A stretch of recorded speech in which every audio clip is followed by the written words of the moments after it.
to Suzuka. It's a brand new season. Much to go over. We will look at a lap in full speed. We'll go over it in a little bit more detail shortly after.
Alrighty, Suzuka.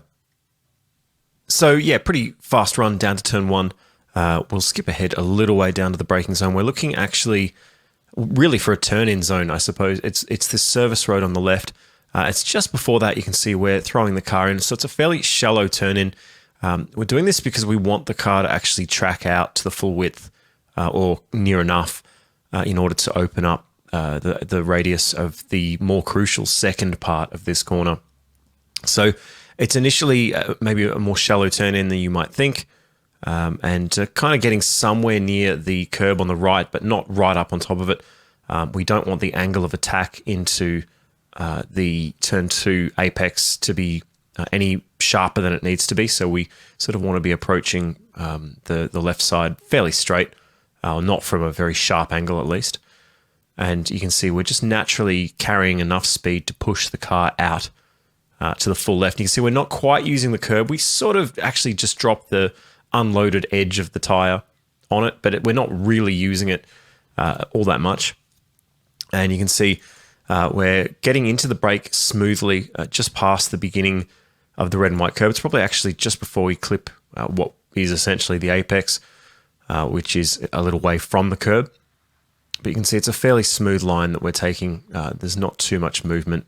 Car is remaining fairly stable. We're not running a particularly rearward brake bias, so the car is pretty stable under brakes, and the setup approach that I'm using, the car remains fairly compliant under braking.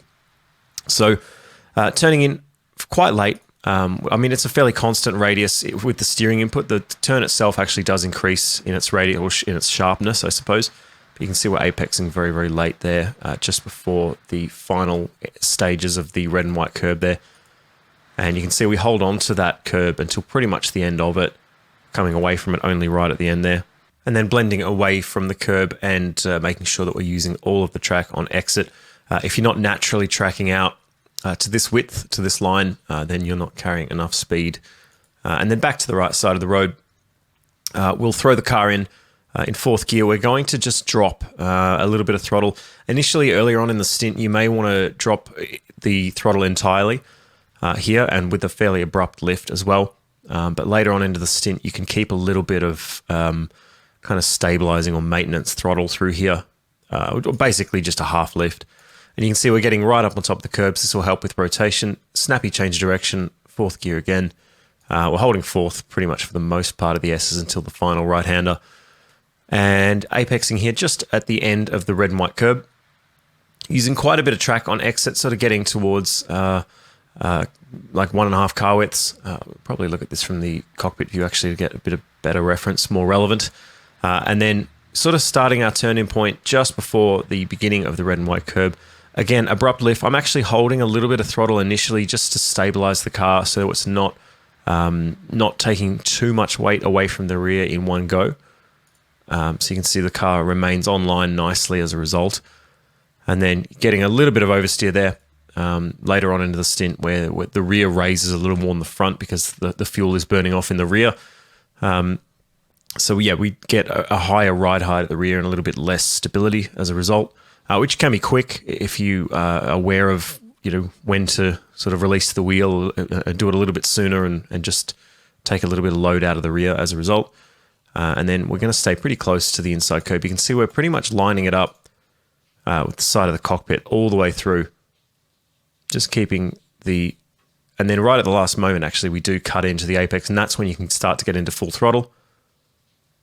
And you can see a mid-track change of mid-track is where we sort of get to, and that's pretty much enough. You only really need to get a little bit further back to the right to be able to go flat through this uphill long left-hander. Really important that you go flat through here. There's a decent amount of straight to follow, so we want to make sure we're carrying speed all the way up here. And then holding the left side of the road to minimize track distance into the first of the two Degners. You've got to make sure you don't hit the curb too hard here. You can use a little bit of it, but you can see we're turning in just before the 50, and we can just clip the very edge of it. I don't think I even got the edge of it this lap. I think I gave it a little bit of a miss. As long as you're not getting right over the curb, this is pretty much on the limit, but making it work fine. And then we want to hold on to this curb. So making sure we're not drifting away from the curb, which is very easy to do, turning in at the last moment. There's not much of a reference here apart from kind of timing. When you exit the first of the two Degners, you're straight for a few car lengths, and then you will get into the brake pedal really, really quickly, up to about 60% peak brake pressure. It's a mouthful. And just using a little bit of this curb, a lot of banking, you can carry a deceptively high amount of speed through there. The trick is to just not run too wide. Make sure you've got the inside shoulder of the outside tyres still on the red and white curb, and you'll be fine. You won't sort of bottom out the car through there. And then into the hairpin, skipping ahead a little way, just past the beginning of the red and white curb is where we jump into about 65% peak brake pressure. We're going to turn in just as the white line kicks off to the right there. And fairly gentle turn in initially, just dropping into this groove. There's a little bit of banking here, and then holding onto the apex all the way through until pretty much 2/3 of the way through. And then we open up. So you actually use quite a lot of steering input for a very short amount of time here, really ramping up and then opening the wheel quite abruptly, allowing the car to track out to the full width. That's how you re-engage that inside rear tire for best traction, by keeping the wheel as straight as possible. Basically, the more power you apply. And then just holding the right side of the road until you get to the spoon curve. We're going to sail a little way past this service road on the right. It's about 2 or 3 car lengths. And then jumping into about 35% peak brake pressure.